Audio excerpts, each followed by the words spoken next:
Now that your garden is ready for another season, let's plant a new garden. How do we start? There's so many ways to approach a new garden. Choosing the space is the first step. All you need is an idea. Choosing your space, the first step that I find is finding a space for my garden. Location, location, location. Once you've picked your garden area, then you can start assessing it. I like to start with sun exposure. Is it full sun? Is it shade?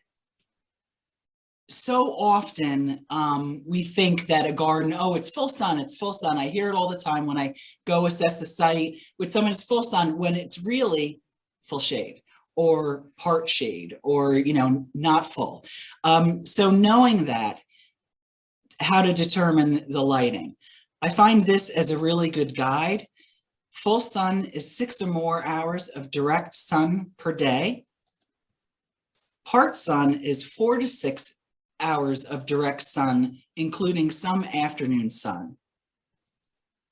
Part shade is 4 to 6 hours of direct sun per day, but mostly before midday. So it's more morning sun than afternoon sun where the heat is. And then full shade is less than 4 hours of direct sun per day.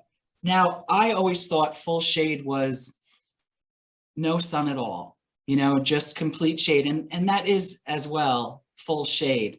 But some of the shade plants, when it's labeled full shade, they want a little bit of sun warmth. So this is a good guide for you. So the next thing I do when I'm assessing a site is I want to know what kind of soil is in the site. And my favorite way to do that is the squeeze test. So I'll dig a little hole, I'll grab some soil out of it, and I squeeze it in my hand real tight. And then if I open my hand and the soil falls falls apart and starts going through my fingers, it's probably sandy soil. Sandy soil tends to drain very quickly, which is a good thing, but it also has trouble retaining nutrients and moisture because everything wants to flow away from it.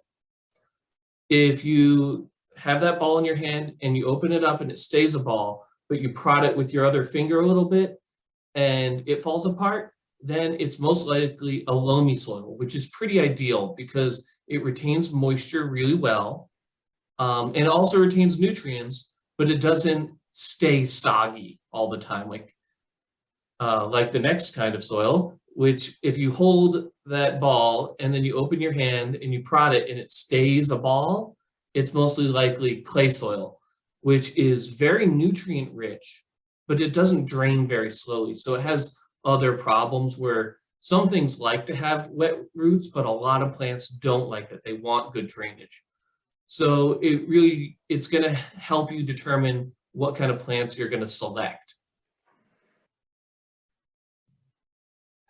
If you want to know other things about your soil, I would really recommend contacting Cornell Cooperative Extension of Sullivan County, that you can either purchase home tests or bring a soil sample in and have them test your soil, and you can find out what nutrients the soil in your area are missing so that you might want to add as a fertilizer, the pH of your soil, which is going to determine what plants can grow in that area. You can amend for a pH as well, and Cornell will help you figure out what amendments are needed for your soil.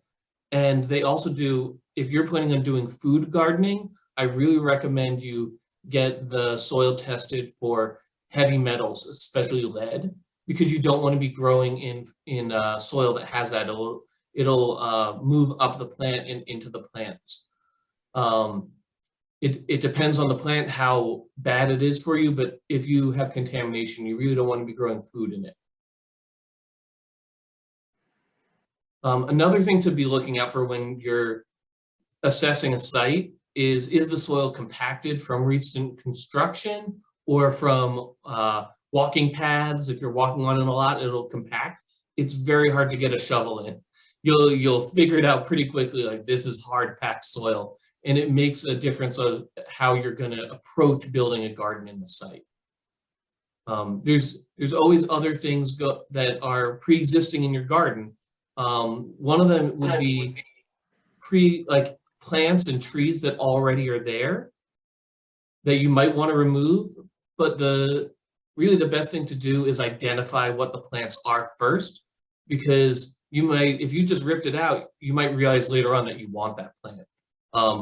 I've had friends who wanted a vegetable garden, so they were like, I have to have full sun. They're like, I got to cut this tree down. And they cut the tree down. Later on, they found out the tree was a fruit tree, and they could have been getting a lot of food just from the tree that was already there and had spent years growing. So you don't want to have a missed opportunity like that.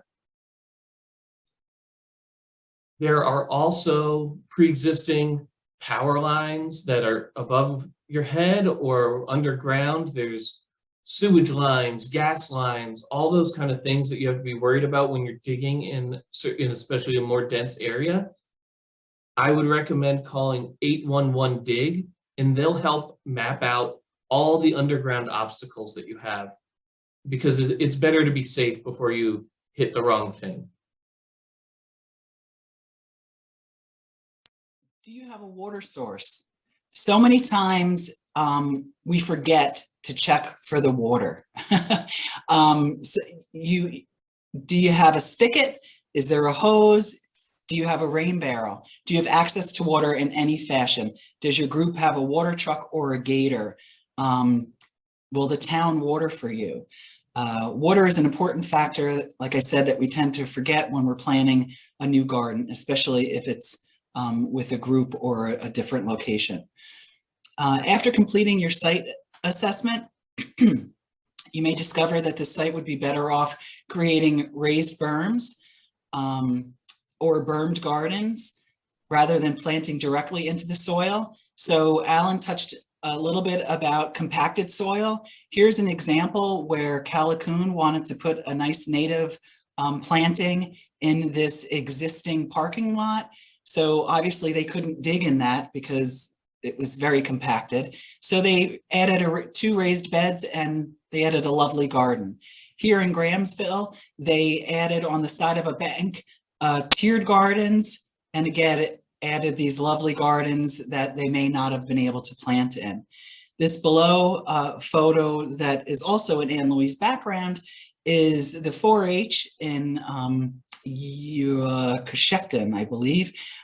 They wanted to plant a garden, and they discovered that this park was originally it was a car grave site, and so rather than digging into it, they decided to berm the garden, and they created this lovely space for all the children to enjoy and the butterflies.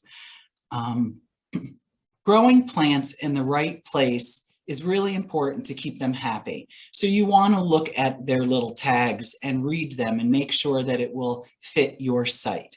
So that's why assessing your garden is really critical. We talked about cold hardiness. Sullivan County is zone 5. So what does cold hardiness mean? Perennials are plants that come back every year. We've said this before. If they are from zone 5, from 1 to 5 in our area, they're considered a perennial. They'll come back every year. If I purchase a plant that's a zone 7, 11, whatever, that would be considered an annual because it is not hardy for our area. So if you are looking to purchase perennials, you want to make sure it's zone 1 to 5. 5 is the highest. Now, like I said earlier, when you want to start your garden, you want to look at this tag and make sure you know the light, the zone, the height of the plant, so you can put it in your garden and know exactly how tall it's going to grow, how big it's going to grow. So there's we're starting with an idea. Here, the group, they started their perennials, their planting, they plotted out their garden because they were referring to the size and the space needed, and they knew their zone. If you notice in the back of this photo, there's a tree here that's the tallest. They didn't plant it right in the front of the garden. They placed it in the back because that is the right spot for that. So you want to always consider the mature size of the plant when plotting your garden as well. Like we said earlier, perennials are plants that come back every year and have a season. So when they may bloom in the early spring, and then that's it. They're done for the season. They'll come back next spring and they'll bloom again. You may want another plant to bloom in the midsummer, and then another in late summer. And then if you want constant color, you would add your annuals. And it creates a constant color to add to the garden, and it's like a wow factor for your garden. So some of our key takeaways, again, safety first, always wear proper shoes, boots, whatever you need, protect your hands, and always protect yourself with ticks, and make sure you check yourself for ticks after you are out in the garden. Assessing your potential garden site is really critical to a successful garden. Know if it's sun or shade. Know what kind of soil you have. Is there water on site? Sullivan County is zone 5. I've seen in some of our garden centers, zone 6. If you are willing to take a chance, you can purchase it, but they might not come back every year. Right plant, right place.